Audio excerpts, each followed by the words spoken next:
Saat ini kami akan bahas aksi korporasi stock split salah satu bank swasta terbesar di Indonesia, yaitu Bank BCA. Nah, benar sekali bro, karena pada tanggal 23 September 2021 melalui rapat umum pengembangan saham RUPSLB, PT Bank BCA Tbk telah menyetujui stock split dengan rasio 1:5. Nah, di video kali ini kami akan bahas yang pertama, apa itu stock split, dan yang kedua, perbedaan stock split dan right issue.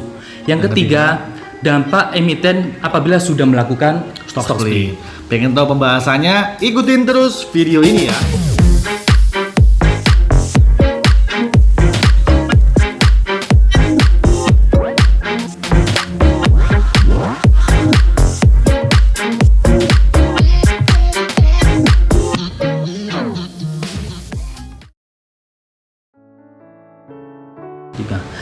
Halo, bertemu lagi bersama kami di channel Kaloka Palevi. Bersama saya Kaloka. Saya Palevi, seperti biasa kami akan membahas seputar dunia investasi.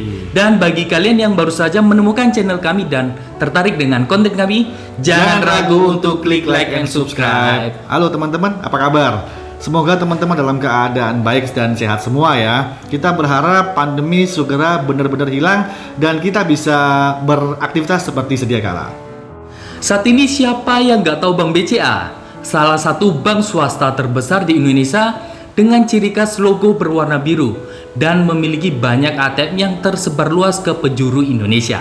Bank BCA dengan kode emiten BBCA adalah termasuk perusahaan yang blue chip dan juga mempunyai market kapitalisasi yang sangat besar, yaitu 857 triliun rupiah.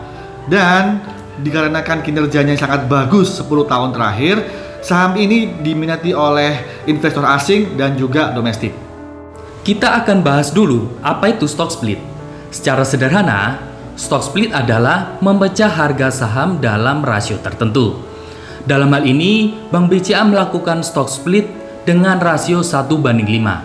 Artinya, umpama harga saham sekarang 30.000 per lembarnya akan menjadi 6.000.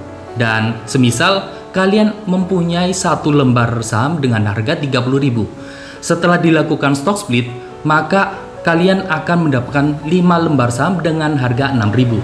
Tujuan dari stock split adalah meningkatkan jumlah lembar saham dan menurunkan harga per sahamnya. Kenapa? Supaya lebih terjangkau buat investor, terutama investor retail. Dan biasanya perusahaan yang melakukan stock split adalah perusahaan-perusahaan yang mempunyai fundamental bagus, tetapi harganya sudah berada di titik tertinggi. Ada dua keuntungan stock split buat para investor. Yang pertama, harga saham terjangkau. Mungkin dulu harga satu lotnya itu 3 juta. Setelah dilakukan stock split, harga satu lotnya menjadi 600.000. Murah kan? Dan yang kedua, buat para investor yang sudah memiliki saham sebelum stock split, maka porsi kepemilikannya itu menjadi lebih banyak. Lebih banyak ya? Ya, dan mungkin dulunya mempunyai satu lot. Setelah dilakukan stock split itu menjadi 5 lot. Punya 5 lot. Mantap 5 kalinya ya. Mantap sekali. Nah, tadi kita udah bahas tentang keuntungan dari segi investor. Sekarang kita bahas dari keuntungan dari segi emiten. Yang pertama, sahamnya lebih liquid. Yang kedua, frekuensi transaksinya juga lebih meningkat. Para investor suka dengan saham yang liquid. Kenapa? Karena saham yang liquid itu mudah untuk diperjualbelikan di pasar bursa efek.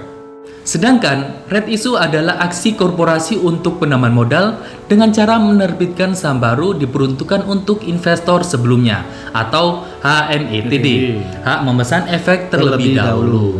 Lalu apa perbedaan stock split dan red issue? Red issue itu saham yang baru ditambahkan dengan saham yang lama. Sedangkan kalau stock split hanya memecah saham yang sudah ada sebelumnya menjadi nominal yang lebih kecil. Jadi, sudah tahu kan apa perbedaan red issue dan stock split? Betul sekali bro. Nah, sebagai informasi, Bank BCA ini sudah melakukan aksi stock split sebanyak 3 kali. Terhitung mulai yang pertama itu 14 Mei 2001 dengan rasio stock split 1:2. Kemudian yang kedua pada tanggal 8 Juni 2004 dengan rasio stock split 1:2 juga. Kemudian yang ketiga terjadi pada 28 Januari 2008 dengan rasio stock split juga 1:2. Oke, kita coba diskusi sebentar ya bro. Ya. Ada yang bilang nih, jika suatu saham yang sudah melakukan stock split, itu harga sahamnya akan turun. Kita coba ambil contoh saham Unilever. Oke. Unilever melakukan stock split di tahun 2020 dengan rasio 1:5. Tapi hingga saat ini, hari ini, harga sahamnya itu Harganya makin malah turun. turun. Ya. Oke. Ada lagi contoh saham HMSP. Melakukan stock split di tahun 2016. Betul. Hingga hari ini nyatanya harga sahamnya juga makin turun. Iya. Jadi menurut kamu nih, apakah saham Bank BCA ini akan seperti sahamnya Unilever dan HMSP itu tadi yang Ya. harganya semakin turun? Betul, setelah stock split ya. Iya. Jadi ada juga loh saham yang setelah stock split malah naik. Naik. Contohnya BBRI. BBRI. Itu dulu pernah stock split 1:5, harganya dari 15.000 menjadi 3.000. 3.000. Tetapi sekarang harganya sudah berapa? Udah 3.800. 800, ya. Berarti sudah ada kenaikan tinggi, Kenaikan, ya kan? Kemudian ada lagi saham MDKA. MDKA. Itu pernah stock split juga 1:5 di 2019. Dari harga 6.250 dipecah menjadi 1.250. Tetapi sekarang harganya sudah 2.630 per lembar sahamnya. Berarti sudah ada kenaikan sebesar 113%. Nah, menurut kami naik turunnya saham itu bukan tergantung dari stock split atau aksi korporasi yang lain, tetapi tergantung dari fundamental perusahaan dan strategi perusahaan dalam menghasilkan laba. Bank BCA mempunyai fundamental yang sangat bagus, tercermin dari income statement dan balance sheet. Dilihat dari kinerja 5 tahun terakhir ini sangat bagus. Bahkan di tahun 2020 ketika pandemi, revenue, net income, dan aset malah bertambah naik. Yang menarik adalah pada saat 23 September 2021 ketika RUU PSLB, harga saham BCA berada di sekitar 32.800, dan ketika video ini diambil pada 4 Oktober 2021 harganya sudah naik menjadi 34.800. Berarti sudah ada kenaikan 6% hanya dalam waktu singkat.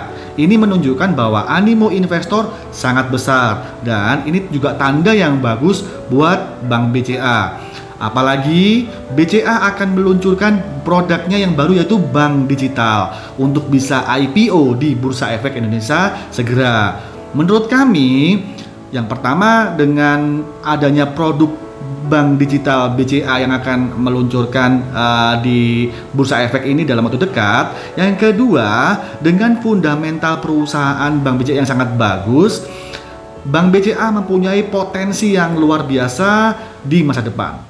Sekian video kita kali ini. Jika dirasa video ini bermanfaat buat kalian dan perlu kami ingatkan lagi, jangan ragu untuk klik like and subscribe. Dan buat teman-teman, jika ada komentar yang bagus buat video kami, silakan cek your comment di kolom komentar supaya kita bisa memberikan video-video yang menarik seputar dunia investasi berikutnya. Thanks for watching and see ya.